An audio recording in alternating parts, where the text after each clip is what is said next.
familles, des héritiers, des frères égaux là. À part les sont des révélations. Vous savez que notre héritier descend. C'est un homme de Dieu. Il va falloir. Papa, mon frère, c'est le mec qui dit ça. Non, papa, ça c'est la complète. Ceux qui ont été falité, ceux qui ont été watate, ceux qui ont été ferreté, d'autres à banane. C'est là que je vais par des familles. Papa, ceux qui ont beau tamana chance, ça m'a camboté la vie, à toi qui est pas nganga, et aussi maté. Et ça c'est l'ignorance. Moi j'aime tous les gens qui servent, j'aime les gens qui travaillent. Tout ce qui est dans la carte de spiritualité, ça ne peut jamais se voir physiquement. C'est moi qui ai prié pour Bercy moi. Même ça, aucun ne peut au tigre na poto. Oui, bon, tout le monde a caratongo moi, tout le monde a la mouka zaki peut-être chantre. Puis bien zaki chantre. Quelques temps après, tout le monde a Kinshasa na biso. Presque ma frère nyoso bazala koyemba kala, ba koma ba pasteur, ba koma na l'église. Wana ça appelle Nzambe ou bien les akara bon, na lebi koyemba na comme pasteur. Ba tu me sous sorti aux pasteur, on va chanter. Nous quand on s'incline côté mon corps. Livrer mon église. Mbisa au cas où bimi koy. Notre mission, c'est de révolter. Les gens doivent commencer à servir Dieu en vrai et en vérité.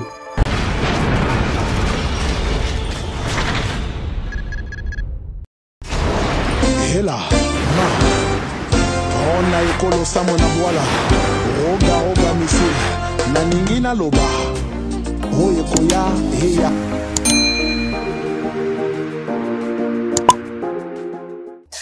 Vous allez belé devant ma poste téléviseur Nabino Yakolanda, la télé de l'excellence, la télévision Moko. Vous savez la galango tous les jours dans ma programme auto-diffusé la Rabino Awa. Nazana plaisir ma casse le sous ya boya. Nabanda kunabino ndenge d'ailleurs toujours nabi ki bamsubazo landanga na salon, bamsubazo landanga na chambre, bamsubazo landanga na ba smartphone na bango, pourquoi pas na ba laptop nabino.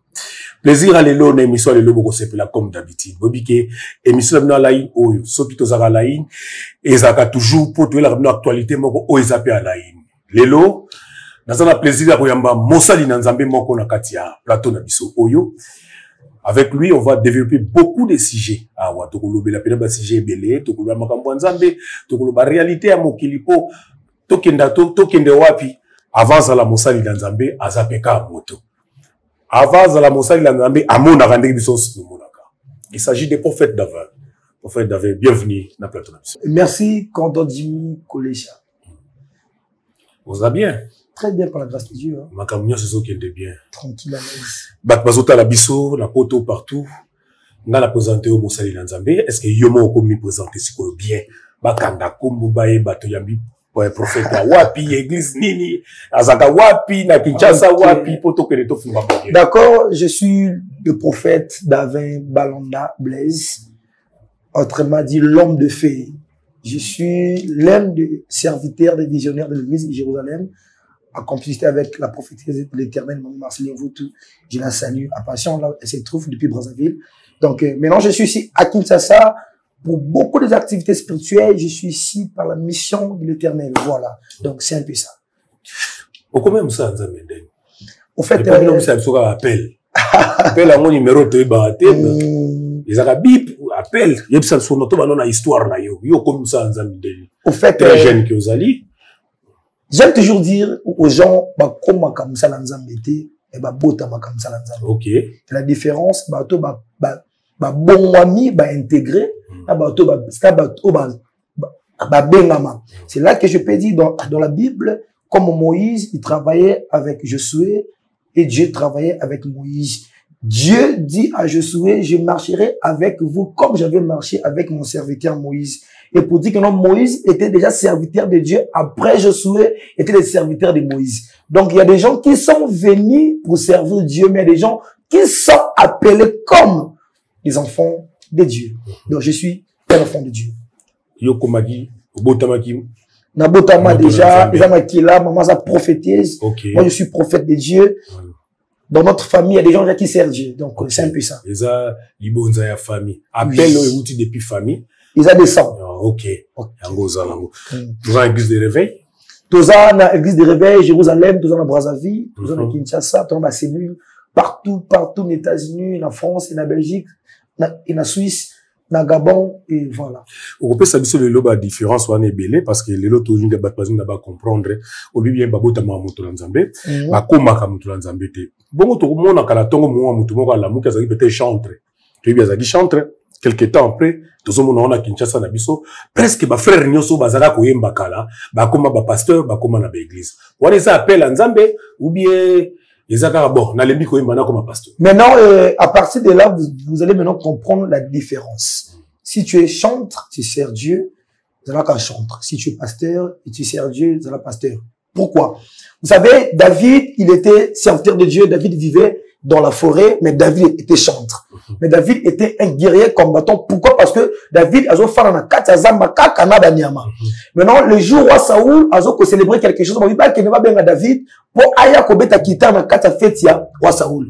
Vu qu'elle le la chantre, mais les missions à David exactement à la chantre. Parce que David a botama combattant guerrier. C'est-à-dire que nous avons David déjà avec Lion et Abomilou. Pour confirmer que David c'est un combattant soldat, voyons, guerrier, Abomi Goliath. Bah, tu me dis, ceux qui ont pasteur, on va chanter. Nous, quand on s'incline côté mon corps, mais c'est l'ensemble de ma capacité à bien. Mais des gens qui ont aligné, à comme il y a mon pasteur, il y a mon prophète, il y a mon chant. Comme moi, je peux adorer Dieu, mais je ne peux jamais arriver que dans côté studio. Parce que je ne suis pas appelé comme chanteur. Je suis un prophète de Dieu comme prédicateur. Je peux prêcher et la parole de Dieu, bien bon, je peux prophétiser, mais je ne peux jamais s'incliner. Donc, bateau, qui est une bonne différence, c'est ça. Exemple, il y a deux exemples clairs. Comme frère Mike. C'est un chant de l'éternel. Mais on l'appelle par le pasteur Mike. D'abord, premièrement, le frère Mike Alambaye. Tu viens à cacher comme chante. Mais aujourd'hui, il est pasteur. Parce qu'il faut la différence que l'on l'a à qui chante. L'ayant commis pasteur. Atazolina comme pasteur. Mais maintenant, donc c'est là que moi je peux dire que non, si tu es aux la place mon coin aux la Zambie, s'accrocher on a tika la wana. Donc kokoma chante wana bango mo bazo s'imposer et kokoma pasteur les bango bazo mi benga ou bien Nzambe nda zombe mabango ke bon sangisa nyoso mi balé. Ba mi soso bazo linga na Nzambe. Ba mi koma ba pasteur tike bazala kana bango ba kasi balanda ba on église. D'accord. Mi soso bazo linga ba mi koma ba pasteur. Mi soso balingi ba koma ba chantre. Maintenant conseil c'est que non ba lukate ba comme si qu'on Nzambe comme ça bangoté. Et c'est un danger. Parce que et là la place mususu au hôtel a bien été. Donc oyemba bien. Donc on oyemba na bien été mais sauf que c'est là qu'on a té pour prophétiser. Non ça va bien parce que et c'est là qu'on Nzambe a bengelanga. Donc je ne peux jamais laisser là qu'on Nzambe a bengelanga pour incliner na eloko mususu. Donc conseil là que non bon mi kota té tikala ka koto za wana. Tout à l'heure otanga chantre na biso Mike Kalambay. Oui. Tokoki loba na ko salela ngo bien te yango mais makete aswana na et bien. Bon en fait na cher. Bon Papa Jimmy. Est-ce que tokoki d'abord kolinga toi avancer na moment plus important à pour toi na tango tangi kombo chantre. C'est pas grave. Kanisi pe tanga swana na muda. Toi avancer na nous to sunga ba na Nzambe va comprendre quelque chose. Quelque chose na wana. Qui est pasteur, qui est prophète, qui est chantre. D'accord. Il y a la différence entre pasteur, prophète, chantre. Sont des hommes de Dieu. Mais l'appel, le service est différent. Moi, je peux commencer et prêcher avant que moi je prêche. Chante une fois le repas yemba. Je peux commencer à prêcher après la finition de la prédication. Ça demande qu'un prophète doit venir pour éclaircir. Donc, Namaka Nzambe te kolongo la batouté. Batoutou bazaba serviteur Nzambe, chante, prophète, pasteur. Mais il faut parce qu'on lié les alignés nini. Comment le batebele, babuni musala Nzambe pourquoi parce que comme la personne va copier le rôle à batou. Maintenant Nzambe va copier à batouté. Il faut que l'homme Nzambe avec moi pour ça. Et cherchez pas à copier exemple. On dit voilà ça voilà prophète Joël Francis. Ne fais pas comme papa Joël Francis. C'est là que Dieu nous condamne. Pourquoi? Il ne faut pas chercher, on se va comme pas tonton Jimmy Kolecha. Il faut que ça là, on se la regarde à yo. Maintenant, il est caché, on s'en a joué de yo. Mais quand tu cherches de forcer la vie, on se voit tonton Jimmy Kolecha. Papa, on se met le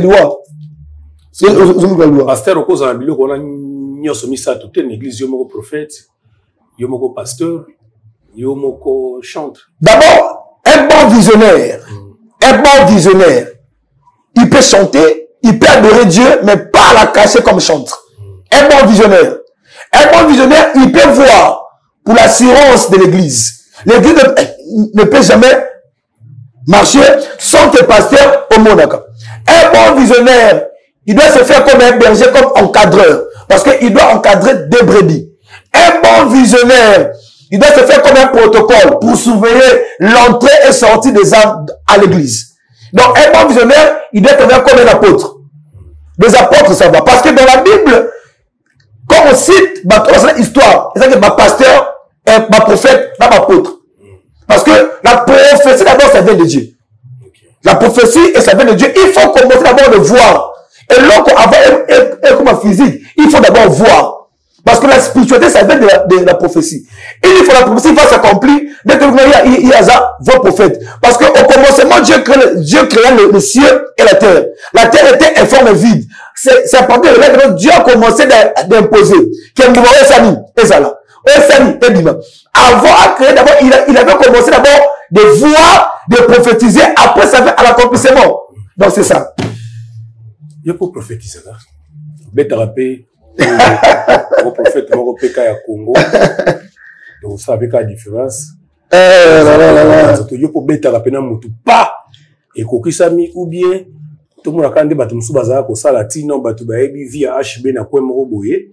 Je le salue, en passant, c'est mon frère. Okay. C'est mon frère que je l'aime. Je le soutiens aussi. Okay. C'est un frère qui est tellement courageux ici. Bah, vous savez, moi, j'aime des gens qui se cascadent dans de bonnes choses. Okay. Donc, si tu te bats pour un objectif qui peut nous aider à l'avenir, on peut vous soutenir. D'accord. Et je peux revenir à notre mouton. Le premier, Isaïe. Prophétise. Oui. D'abord, je suis prophète des sangs. Je dis, je suis prophète des sangs. Il y a des prophètes des sangs. Prophète des sangs, prophète de la nation. Oui. Prophète de tout banon là des sangs. Oyayo. Prophète des sangs, ce sont, ils ont bateau, Zambi Azon Lobela. Zambi Alobeli est un accomplissement. Si tu n'es pas prophète de Dieu, tu peux prophétiser, mais il faut s'attendre, il n'y aura pas l'accomplissement. C'est là que tu vois que partout dans le marché, où tout le monde a saigné ses bateaux. Depuis ma personne parce que le prophète n'était pas à la spiritualité. Parce qu'il y a des magiciens aussi qui prophétisent. Je peux prophétiser. Est-ce que d'origine, je suis un prophète? Parce que avant de devenir grand d'abord, il faut commencer de voir d'abord l'arrière. Est-ce que dans ta famille Nabiso, il y avait des prophètes, il y avait des Bassakouli. C'est là que tu as vu que David, il était guerrier, comme combattant. Philistin balançait défi contre Bango. Bande connaît déjà battu qui dit tout avant et aya. Parce que quand ta famille n'a pas c'est qui famille a pas guéri. Mais vu que c'est lui qui était appelé pour sauver cette la famille, mais aïe na sima alongi Goliath. C'est que je suis prophète de son. Pourquoi? Parce que déjà maman oya bontinga maman Marceline, elle est prophétesse. J'ai ma sœur comme fille, prophétesse. J'ai ma sœur Myriam, prophétesse. J'ai ma tante Espérance, prophétesse. J'ai ma tante Patience, prophétesse. Ça veut dire ma petite sœur aussi. C'est un prophète, c'est un prophétesse. J'ai un frère aussi, Jonathan, c'est un serviteur de Dieu. Ça veut dire, ça vient de sang. Tout ça, créé un moteur. Mais ils ont l'air dans Makila. Aujourd'hui, j'ai un petit-fils, comme neveu. Avec un piano, ma casse, on m'appelle bien. Donc, ça veut dire, ça vient du sang. Mais si tu n'es pas appelé comme un serviteur de Dieu, tu te fais comme un magicien. Tu peux prophétiser même à 1000 personnes. Il faut s'attendre que non, il n'y aura pas l'accomplissement. C'est là que tu vois que non, il y a des églises. Ils sont nombreux pendant 2 ans, pendant 3 ans. Il n'y a pas de mariage, il n'y a pas de travail. Mais des fois, se fait comme que non, va impressionner dans tout. Mon frère, à la 4 églises, à l'autre Kende, à celui qui Malati. Mais ce n'est pas ça. On doit servir Dieu en foi et en vérité. La spiritualité, c'est pas physique, c'est l'intérieur qui va dégager quelque chose. Et l'onction, ça vient de Dieu. Mais si tu n'es pas appelé de servir Dieu, tu vas commencer à aller lire. Aux autres termes, la déontologie, ok, possibilité. Je peux lire la déontologie. Est-ce qu'en moi, il y a l'esprit de Dieu, Papa Jimmy? Je peux commencer à lire. Il y a pas prendre à Maman Zambé. Tu peux jamais apprendre, mais on peut augmenter quelque chose, la connaissance. Donc c'est un peu ça, Papa Jimmy. Délivrance. La délivrance est ça vient de Dieu. Va délivrer mon ton église. Mbisi au cas où que bimi ekwe. Oh. Oui. Pour moi, on déjà. Ça, oui, c'est belé. Net église. Tu autant comme on est dans le ministère amen, moi, bah, Notre légende, notre légende, je vous salue, papa. Est-ce que vous avez délivrance? Mbisa ukakamba kota ki wapi et puis abima pe boutso soto molo. Tonton Jimmy, notre mission aujourd'hui, je suis le prophète de la jeunesse, de la génération. Je dis devant caméra, notre mission c'est de révolter, les gens doivent commencer à servir Dieu en vrai et en vérité. Tout ce qui est dans la carte spiritualité, ça ne peut jamais se voir physiquement. Je te dis. On peut dans la carte de limo, ma personne qui noki, musuli otomonate, qui noki zo qui même musuli wana ekobimate. Jésus a fait des miracles, a valu 20. Parce que dans la carte tout courant déjà, il y avait le Jésus, Maïdan. Dans la carte déjà, il y avait déjà quelque chose. Pour que les bons Dieu te bénissent d'abord, il faut que l'on n'a pas beaucoup de yo, aux amis locaux. Mais comment tu as mis ici dans la carte de Dieu, c'est que Dieu te moutouana, il a dit, eh ben, to aquarium. Pour mis ça, il faut côté ni. Miss Bessan et Zopema. L'Igorodo, afin de côté ni. Pourquoi pendant des années, l'on courant dans la carte de Dieu, et ça qui s'est manifesté. C'est que je peux dire, c'est que tout le monde faux prophète. Il y avait une femme qui était à côté de la piscine. Elle a fait tant des années. Et c'est moi qui t'ai pas bloqué la carte à maille pour le bima. Mais ça demandait que l'autorisation. C'est comme Lazare. L'Iwa et Lazare. Malgré que Lazare lève-toi. Lazare a télémis. Mais ça demandait quoi? L'autorisation. Et l'autre, il continue à esprit, il m'a un esprit. Sorti, et l'autre, il m'a la carte tout en mouton. Net ici, pigeon, Missi, PC. Je vous dis sincèrement, partout dans le monde, dans un défense de batute, dans la réalité. Et ça, il y a Bonzambe T. On lobby spiritualité, on a une avant dans la spiritualité. Merci. Spiritualité, bien, mon en raté. Mais comment, les musiciens, bakenda kuluka spiritualité, kake pas banganga, et baki make pas une habileté, les musiciens, les joueurs, les catcheurs, bah qui pas une habileté qui nous semble l'épée boy makambuki. Ce qui doit bien tanga ba combo awa, non tanga ibeli. Oh bah y'a consulter. D'abord je te dis clairement, je suis devant caméra. C'est moi qui a prié pour Bercy Moana. Bercy Moana. L'animateur. J'ai prophétisé pour lui. Vous avez un numéro na ye bobengayi. N'importe aucun poto, otiga na poto. Il faut demander à Bercy. Il y a des gens qui voient Bercy comme un sorcier. Mais moi je prie pour Bercy. C'est le média. Il y a des gens qui le voient comme un sorcier. Mais c'est une personne qui croit en Dieu. Et je prie pour lui. Je lui ai dit que mon papa, aujourd'hui, il m'appelle par père. Non pas parce que je suis homme de Dieu. C'est un jeune comme moi. Mais il croit à un Dieu qui est vivant. L'intimidation, l'impression, papa, la spiritualité. Pourquoi pas? Pourquoi pas? Pourquoi pas? Ce sont des jeunes musiciens.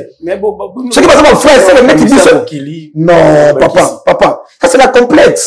Ceux qui ont la théiphalité, ceux qui ont la théiwatate, ceux qui ont la théiphérité, t'es à banane. Je vais d'abord commencer d'aller évangéliser, prêcher, dans le bateau, plus loin. Vous savez que notre héritier descend. C'est un homme de Dieu. Héritier, l'homme de Dieu. Je dis descend. Si tu es un vrai prophète, tu le vois descend, c'est un homme de Dieu. Et de deux. Démontrer bateau. Papa. Comment à cause de l'homme de Dieu? Papa. On voit un homme de Dieu par des gestes, par l'attachement, par sa façon d'être. La personne qui marche avec Dieu, je ne peux pas aussi prêcher. Mais ma façon d'être, ça peut aussi changer l'histoire d'une personne. C'est là que tu vois que non, le diable cherche de s'incliner par des musiciens. On a bango influencé par tout ça, s'attacher à bango au la évangélisation. Mais moi, je peux te dire aujourd'hui, je connais des musiciens profanes, profanes. Yamukili. Non, papa, c'est comme ça que pasteur Yamukili. Profane pour différencier. Ok. Ce sont des musiciens profanes. Parce que j'aime la musique moko. Mais le langage nécessaire est différencié. C'est que moi, je ne peux jamais négliger Fali. Je ne peux jamais négliger Ferré. Je suis obligé de soutenir Ferré. L'Assemblée pour la faire. Alors, moi, quand on a n'engagé il y a qui ici? Alors, moi, ça dit, intégrer Bissot. Je peux prier pour Fali. Pour que le bon Dieu a soumaillé à côté de Bissot. Plus loin, tout le monde, la fois dernière, il chantait, si on a, maman Tamar, j'ai te salue pour faire Jérémy Kalama. Est-ce que vous avez, on t'a rappelé là, il va falloir, mais, ma banque, on a tonton Jimmy, dans un téléphone. Ce qui est qui n'a pas été négligé. N'a pas content, mais je ne peux jamais s'intéresser. Je suis obligé. Ils sont mutés. Ils sont non. Papa, ils sont les sous à s'intéresser, à s'incliner dans l'eau. En passant, je peux voir que qui dans l'eau. Non, place au place na kanami. Oyoka qui fallait azoyer manzembo ya serre. Il y a un moment tama. Oui. Mais partout on t'a qu'à mobimba. Non, quand parti à nous monnaie au quand parti à nous monnaie au tariki. Si le liquide. Là, c'est un petit prophète de ton monnaie. Non, j'aime Maman Tama, c'est ma sœur, je l'aime. Maman Tama, d'abord, je vous invite le 15 à la jardin botanique. Boya Nengo Toyaka Basambilate, Bazambien, Bamambiste, Boya, tout ça, sans oublier Bitumba Bilombe. Chaque samedi, forte prière et combat et délivrance. Ne manquez pas, venez nombreux. Ma programme est tellement ébélé, Nazawa. Tout à l'heure, Obsinga, Ozaki Kendengomba, na Rokena, Okutani na Ebembe. Là, tout ça, sur la hors caméra, il y a Kachar na Biso Zozonga. Otali Mouto, basé au Benga féticheur. Oui. Mouto a salé la l'Irak les bélés.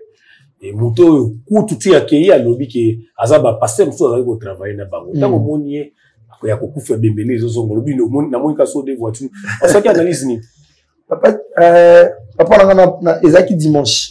Je peux dire, na Batulelo, moi, ça me fait mal quand je vois des comédiens se manquent de Dieu. Ne vous moquez pas de Dieu. Ma comédien est bello, mon ami, à ça le rôle pasteur, mon beau, le pasteur, mon akosa qui est dans à ça on a comédie. Papa Nzambe, ça n'en a été. Si tu bloques avec Dieu, Dieu peut t'humilier d'un degré, comme le roi mon bébé. Batumsu, bazo kufa, aux hommes de bembena honneur, la valeur. Mouto kufi, au monde de moyo, même à mon quartier. Autant peu valeur. Mais si tu te moques de Dieu, je n'ai pas ça pour chercher et des polémiques. C'est que je peux vous dire, cherchez-vous, bon Lukabino Moko, bon s'accrocher dans Zambé. Bon Lukanzambe, bon Lobakama Beya Basala Nzambete, bon film Makaba homme de Dieu te. Ne pensez pas que non Moutamoki a coupé sa mtoukis. Papa n'a moni Ebembe, n'a moni cortège. N'a pas non Ebembe, on Ezaki, il y a quartier Wana parce que je vis 2 à 3 quartiers, l'icolo est camion parce que ils étaient à 5 camions. La monnaie quelques quartiers dans l'icolo. Il y a des bébés mais je l'aimais pourquoi, malgré il faisait dans le bloc, mais il était accroché en Kamba. Il partait chez moi, c'est moi qui m'a. Donc, vraiment, Kota Zali, c'est un légende de notre pays. Tout humilier, tout soutenir, Kota Zali, vraiment, Zambalo là, à Mamoni, mon épée, Kimia, papa, dit. Lelo, la politique, tout le monde a qu'à, sauf pour mes anamboka, les politiciens, s'occupent à mingi, s'intéressent à l'église catholique, tout protestant. Bien, l'église de réveil, qui par rappel à binoté. Ils ont qu'à nini, bino prière, ils ont moi, mouké, ou bien bino, moi, ma tolonde, les rabino. Bon. Ils ont comme il y a ma tolonde, tout prière, ils ont mouké, ils ont comme non. Chacun de nous, avant de poser à où là-bas, intérêt naïf. Vous savez, le président fait Mobutu, il avait dit, après moi, c'est les déliges. Papa Simon Kimbangu, notre père Simon Kimbangu, notre père Edina Bal, parce que papa n'a biso. Makambu, oyo, etali, bato catholique, etali, bato, ya, église de réveil, comme papa Simon Kimbangu. Pourquoi je vous dis ça? Aujourd'hui, vous allez comprendre que dans notre pays, vous savez que après lui actuel, là où Dieu passe, et si on doit s'attendre à la bénédiction. Partout Jésus passait, les aveugles, solution. Je vous dis, vous allez comprendre que non, après qu'on ait un il faut commencer maintenant d'analyser. Après qu'on ait un moutou, on a un combo le contraire des choses, après son passage ici dans notre pays, dans le port et en Bélo, normalement, nous là de Congolais, autant que les chrétiens, le christianisme, on devait se venger, qu'elle mort la bisopé et c'est la béni. Après qu'on ait premier signe de là, l'icolo. Il y a un tamatisi. Oh, mais vous tombez sur la leki, de ce bébé. Vous comme qu'est-ce que tu évites ceux qui aiment ma belle, bon, le binanga, après il y a leki. Papa Jimmy, ceux qui ont leki na katanda, au Kutiba Nanzala, au San. Somi biloko basani. Bandia, papa yaki. Mais n'est papa moko aleka ki na sima na biso awa bokauki. Côté le kaki wan hélicoptère. Et c'est kaki wan. On peut analyser tes papa là. Toi c'est comme ça ma solo. Toi analyser. Yesu toi. Hélicoptère c'est kaki wan. Ah mais mutaba bene mutameta kiti. Akene ki bene ba gomet. Siko atikeli biso berwana. Parce que ni salami. Il se retrouve quelque part dans un pays en Afrique. À qui on fout kama. A pas moli ma belewana. Mais pourquoi pas Oyabiso à pas Bolaki? Sauf que les Cambodgiens dans mon Canabiso, pourquoi les gens toujours cherchent de s'incliner? Moi je prie avec Bassango, Balabé, Bangomba, j'ai des frères, Erna, c'est mon frère, alors Sango, mais tout ça, Bango. Il faut chercher de venger, de devenir renouveau. On doit chercher la délivrance dans notre pays. Je ne peux jamais vivre là où ça ne marche pas. Depuis Makambo et Banda, c'est le seul président qui a donné notre pays comme Israël. C'est Papa Fati. Il faut bien sonner la chrétienne. C'est le président Assensi Batouastan. J'ai donné notre pays dédicacé à Israël. Mais où est le Dieu de Dinabal dans notre pays? Où est le Dieu de Kimamou? Où est le Dieu de Papa Walesa? Je dis toujours, à tout moment, Papa Barouti, il était là. Papa Emmanuel Mbe, à Koufna Mboka Oyo. Papa Lemolo, Mboka Oyo. Sortez qui est dans notre pays. Pas ce que vous en avez. Le pays peut crier, mais dans notre pays, il n'y aura pas de délige. Parce que Kinshasa, RDC, c'est un pays qui est dédicacé à Dieu. Donc, c'est pour ça que non, dans de tout, va se sensibiliser pour que la musique. C'est là que je peux dire que non, tous sommes dans la ciment. Tous sommes dans la ciment. Tout n'y a pas papaté. Vous allez comprendre, un jour, Papa Simon qui m'a avait dit quelque chose. Que dans notre pays, il y aura 5 présidents. Il y aura un président comme étranger, Hassan Akiri. Deuxième président, après étranger, on a Moussous Agosani, Akoya. Après lui, il y aura un président qui vient dans la carte à prison. C'est lui, Mouta Agosani, Akofan Samboka. Mais les gens sont en train de nier le Papa Simon Kimbam. La prophétie, ça doit s'accomplir. Ce qui t'es revenu, un mouton après ça qui est un mot. Ne cherchez pas d'aller dans la carte d'église, toi 500 000 non. On doit courir, ma pasteur, ma prophète, ma spiritualité. On doit courir nous tous en Kamba pour aller chercher Papa Simon Kimbam. Le Père n'est pas là, mais son esprit est là. Ma belle a dit son oeil, pas le Mumba, ma mon a Gamboka oeil. Mais Simon Kimbam n'a pas dit mais dit la balle. Bon, ça la blague. Toko San Menabiso, au moins Mutumsusu, a signé drapeau à Baluki Mabele, au moins Mutumsusu, a signé drapeau à Kena Mwamba, Mutumsu a aussi Matapa Kebo, Nato Zonga. Oui, a signé drapeau à Baluki Mabele. Oui. Ah, yo pour mon agama. On va on a passé l'église de réveil, Mogo. Comment on est passé au Wallis? Après ça, je te salue. À Baluki Mabele, a commis ça. Azam Moutas, c'est ma casse. Non, c'est un grand prophète. On a ma révélation. D'abord, comme un prophète de Dieu, je vous dis maintenant. Je donne cette prophétie comme un prophète de Dieu. Prenez cette partie, coupez ça. Envoyez ça chez les papas Van Walesa. Je vous dis, je vois le remaniement dans le gouvernement congolais. Et de deux, je vois Van Walesa comme ministre dans notre pays. Je vois le premier ministre va tomber. Ah, et t'as lu, papa, on fait ça message. Je donne cette message, je vous dis, je vais voir Van Walesa comme ministre ici dans notre pays. Le premier ministre va tomber. Ça veut dire qu'il va quitter. Je vois le remaniement à la gouvernement. Le président. Bizarrement, je vois un prophète de Dieu aussi, c'est comme un ministre. Le président Salobi remaniement Oyo. Le président Ocho Koufan Sabato Union Sacrée, a levé tout ça la remaniement. Tu peux pas la prophétie? Oh, mais papa. Il y a Félix. Bonsoir à Sima 2024. À lobby. D'accord. Vie à guerre. À tout ça la remaniement. 2025. Je vous dis clairement, à Brazzaville, je vois une femme présidentielle comme lui. Oui, c'est clair. Je vois Claudia Sassou comme ministre. C'est clair, ça, mon président. Oh, mais je le vois comme avant mon président. Mais pas n'importe quel président autour. Donc, déjà que non, ce qui s'accomplit, c'est que Zamou Tassani. Attends, on appelle le rôle au bas. Papa, mais le bas, personne ne le on a dit non. Je vois Christian Tshisekedi. Ah là là là là. Mais est-ce qu'il y a des capacités? Pourquoi on a des capacités pour Sani? Ils ont la capacité. Beaucoup ici église bas merci papa. Beaucoup ici église au la commerce. Parce que il y a 15 minutes mais ma bonza bazo tiango 1h30. 1h30. Et puis on dirait basala ka entraînement, basala mouvement oyo yenda senga ka mabonza bien. Oh, au moins ce comme tant mabonza parce que a vendu yenda sala kango bien. Oh. pasteur azomi mamuto azwa kaka ata mbongo il faut foutre loyer o tia ngo nyonso nzamba ko pambola yo. Est-ce que ça quand même bien ça normal prophète de Dieu? Papa, donner à Dieu, quand tu donnes à Dieu, Dieu aussi va te donner. Amen. Quand tu donnes mal à Dieu, il faut s'attendre aussi aux appels à Moukier. Le fonds à l'église, c'est obligatoire. Mais même si on est on ne peut jamais imposer le fonds aux gens. Il y a des gens qui s'imposent. Il faut faire $1000, $500. On ne peut jamais s'imposer au fond de Pabat. Parce que le fond, ils dépend de Moutouné Nzambe à PCL.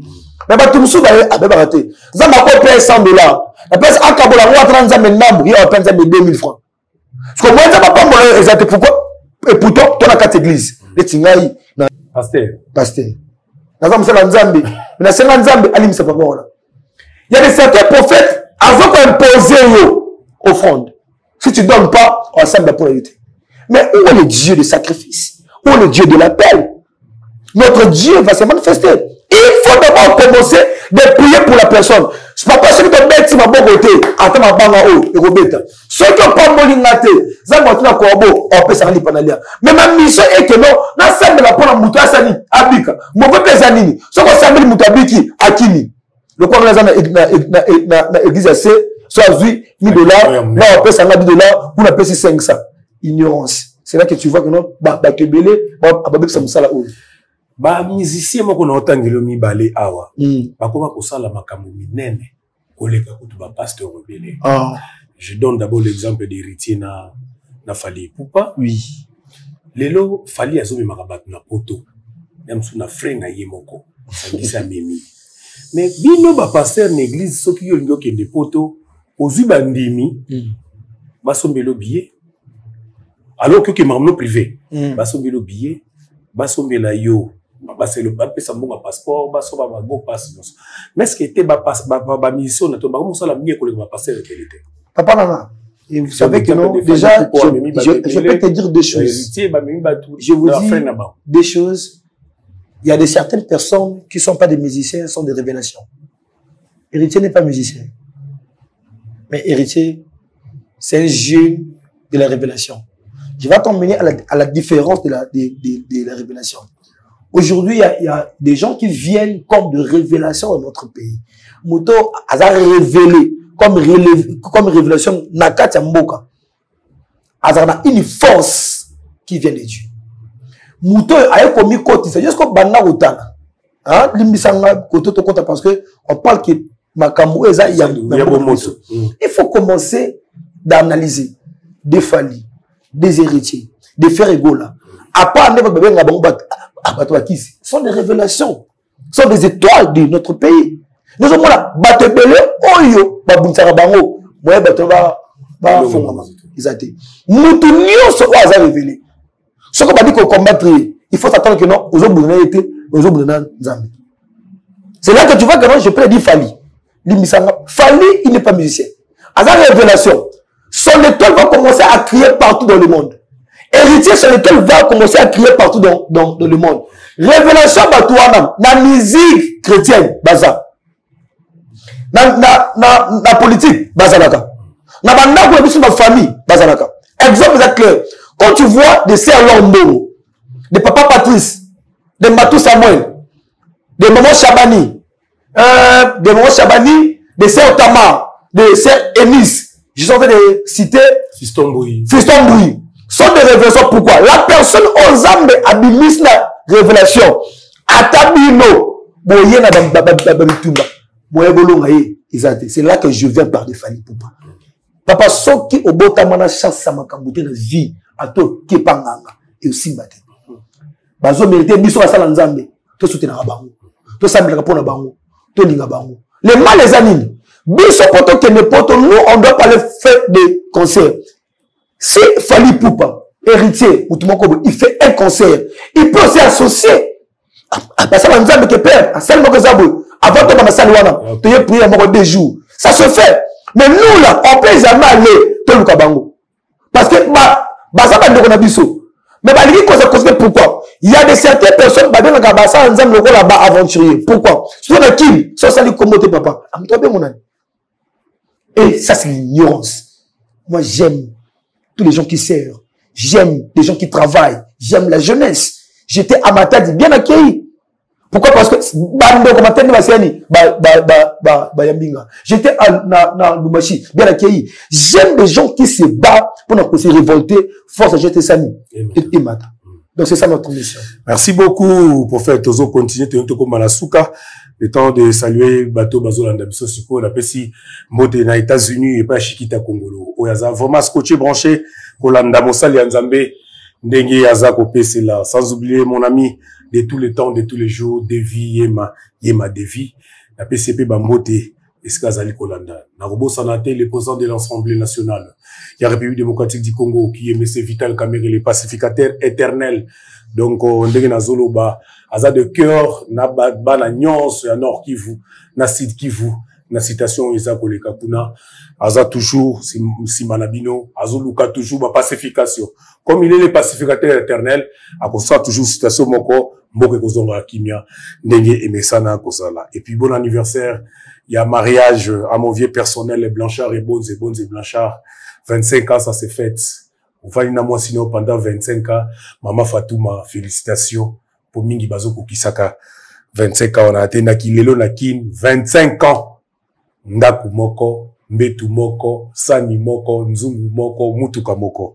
En tout cas, félicitations. On a couple Blanchard et Bonze et Massimo. Ndenge Mozrago. Toujours prophète. Tubando Kenda. Skoto Kota Mamukena Makamnayo. Qu'est-ce qui est prévu, Mikoloyo? Ma programme nous en ango au bana nzambe bazela baya ko yoka pour biso na télévision kendaka na temps juste ko lo bawate ni nous ozobombela bana ya nzambe Mikolo. Déjà to benga bana nzambe nyonso chaque vendredi tu as prière à délivrance et prophétie, samedi tu as bituma bilombe, lundi tu as intercession générale, mercredi tu as prière de récupération chaque 4 mois, le 15 tu se retrouves à le 15 et la fin du mois. On a un programme na biso, on a posé ça consultation prophétique numéro européen ça m'a benga biso to consulter consultation prophétique c'est payant? Non, c'est pas payant. Tu peux consulter prophétique non, papa Jimmy l'autre Rosa Libanda Bengi papa collé chaque l'autre on a posé ça pas sungama déjà na pas benga na Libanda. Vous savez notre mission c'est pas pesa biso mbongo. On va soutenir Bisso. On a besoin de soutenir Bisso. Tout le monde a un grand wana, on t'a fait candidat Bisso. Parce que au plus un coup de pouce là yo, au soutenir là, zamboza maté, kopambo là yo. Le programme c'est ça que lundi tu as une intervention générale, mercredi tu as une prière, il y a récupération. Tu as na Shaba, tu as la commune à Boum, tu as na Shaba, Asosa, tu as na Kibunda. Numéro 92, tout ça provisoirement wana parce que passe aux églises Zalaki, exactement koko sobika le temps actuellement et tout ça wana na Kibunda 92, tout ça na wana ka moi place moko mais on dit monza beza wana bana nzambe tout ba yana samedi to ka wana adoration prophétique, prière de combat ya kana requête na yo ça magoza ngate ko visiter yo. Donc tout ça peut et na Brazzaville, tout ça na Jérusalem et pas maman Marceline, tout ça de lundi jusqu'à samedi kuneza à l'automne. Prière, prophétie, zawana, yakape, na Congo Chine, maman a posé un pété, ko yambayo, en côté général Serge Oboa. Question monsieur Yelingai, avant de citer la biso. Tous au moins l'église au Panzana mingi. Et zaka soki les visionnaires à Koufi, si manango ko Panzana bandi. Tout le monde on a ba kai belé na l'église na Kinshasa. Tout le monde yango et pas prophète Neema Sikatenda. Tout le monde yango et pas ya Moïse Mbi et Awa. Tout yé comme on a yango ya Soukao eza récent. Eza papa la biso église neza en Arigini Barouti. Sikoyo ils ont ça les makabongo ndenge nini. Ils attaquent un système héritage bon yokutu oza chance. Ezali héritage kaka tondeni. Eza question moko eza vraiment bien. Makambo église et mamanza moyo biso te ko samela mutu moko. Je connais comment prier avec une personne par comme 2 3 4 atu biso bazo kuta bazo ba forcer ezara nini baba banaki na père ba subir na yi ba nyoko mina yi yo yemba mo seni au côté. Les pères azo kende. Batu bazawana. Bonzima te malgré ba bonzima. Yoya. Nakata mtema. Boboya. Ba comme un esprit ben influencé, ben incliné ba tout ba nakati. To ben na biso parce que et comme il y a famille. Et de deux c'est quoi? Bato pe bazoya. Bazonga ko imposer bato rythme ya père mais rythme na bango. Nous sommes les obéba. Troisième ezali likambi ya mbongo. Quand vous travaillez avec les autres, il faut aussi comprendre que bato on peut baser à peine à poser un fond. Moi j'ai soutenu beaucoup les hommes de Dieu et je soutiens toujours. Attends on a pas ensemble et belé. Ça veut dire ba tetenyoso. Il n'y a qu'à toujours soutenir. Mais à ta jour, il a 5 bon. Pourquoi? Parce que dans celle-là, d'abord, je sers Dieu parce que quand on a dit, donc, il faut toujours commencer de soutenir. Et on doit lever l'esprit d'argent dans Nzambe. Il faut d'abord servir Dieu et l'argent vient après. Donc, c'est un peu de deux hommes, les autres, par exemple, comme un bon. Donc,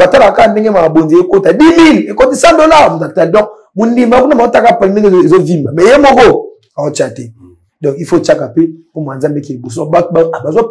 Qui est clé, c'est à cause beaucoup plus d'argent et l'attente. Église, tu comme ça, on peut héritage de la famille. Tu bien bongo. La Bible est-ce que verset mo bongo héritage de la famille.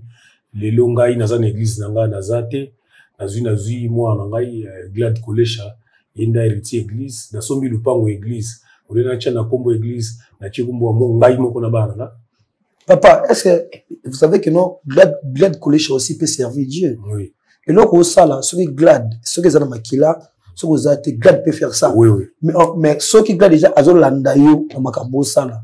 Ils ont ceux qui ont été lui peut remplacer. Les moni, ils ont bien. Mais ceux qui ont ça, Glad a été après tout le monde aïe. Attends, voilà. Mais ceux qui déjà dit non, Makila, papa naïe, ils n'ont pas naïe dans ça, on va soutenir. Deux hommes parce que les la moine église dans ma bête mais ceux qui m'ont wana ayebi nzambi abandana batu ba mona ye na souffrance ma kambo so ka ye to yamba bien oui bien oui oui bien ça prophète de la nation papa de l'Église oui viona amambasa na bakini awa batebeli bakosala ngote asani amibeli batu bakosala ngote wana kala nae bon lelo na sepela na lelo na mam papa desa sala wana babusa obina ki bongo lelo na ye osepela na nini lelo na ye wono bakala na sibani parce que atea bien ti lelo ça peut se prophétie et ratarate ti lelo nzondo ti lelo en fait merci beaucoup prophète David on peut savoir ton numéro na yo bat ba yo partout adresse sur bandeli je crois gloire nous a koende ko cha numéro na yo wana pour bato ba kozanga ba contacter yo ba prophétie na bango etinga avant que ne faut que la moko alors pour se préparer déjà pour ça tous on va prophétie là. Mon numéro c'est le 083 14 45 631. Je suis le prophète David Vérité, l'homme de fée, visionnaire de l'église Jérusalem. Je travaille avec maman Marceline, la prophétesse de l'Éternel. L'église Nabiso, Ezali, Nabraza, Ezapé, na Kinshasa. Si vous avez posé ça, vous avez moko. WhatsApp, vous avez WhatsApp, Ezali, vous avez Kanayo, ils ont cinq alikambo ya mariage, ils ont simbaté, libala, commerce, activité. On va consulter Dieu. Ce qui nous a malobé, te lobi na yo. Ce qui nous a malobé, pété, te kolobate. Et deuxièmement, nous avons fait ça numéro en kaka ou ezawana, batbo zangate ko benga parce que chaque semaine, après 2 semaines, le 15 na fin du mois, tout coup na montagne il y a ngengenge. Forte prière na biso ya base ya bitumba bilombe, ezaka samedi.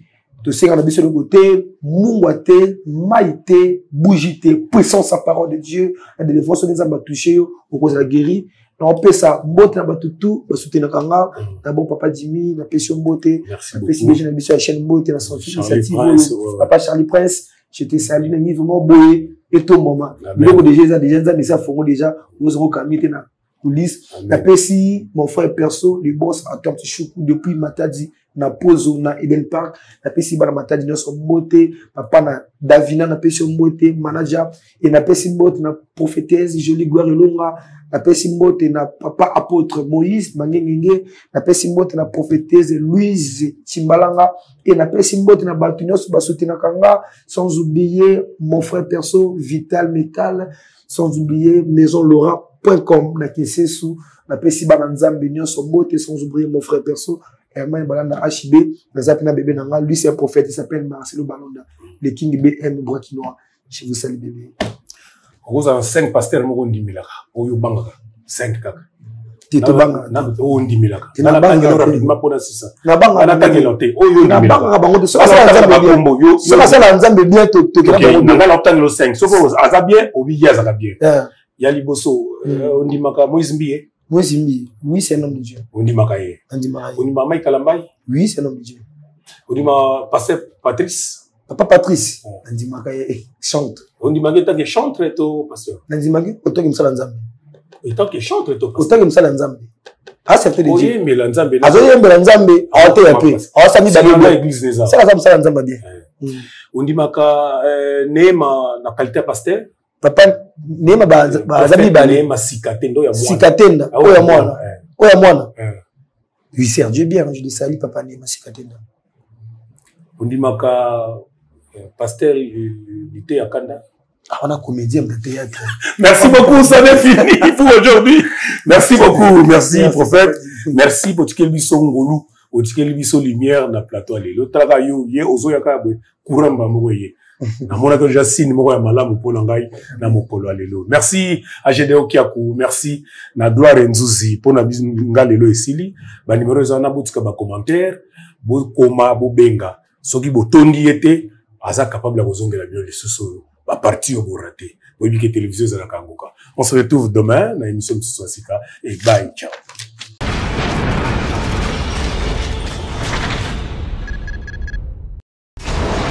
Hela ma ona ekolo samo na bwala roga roga misi na ningina loba oye koya heya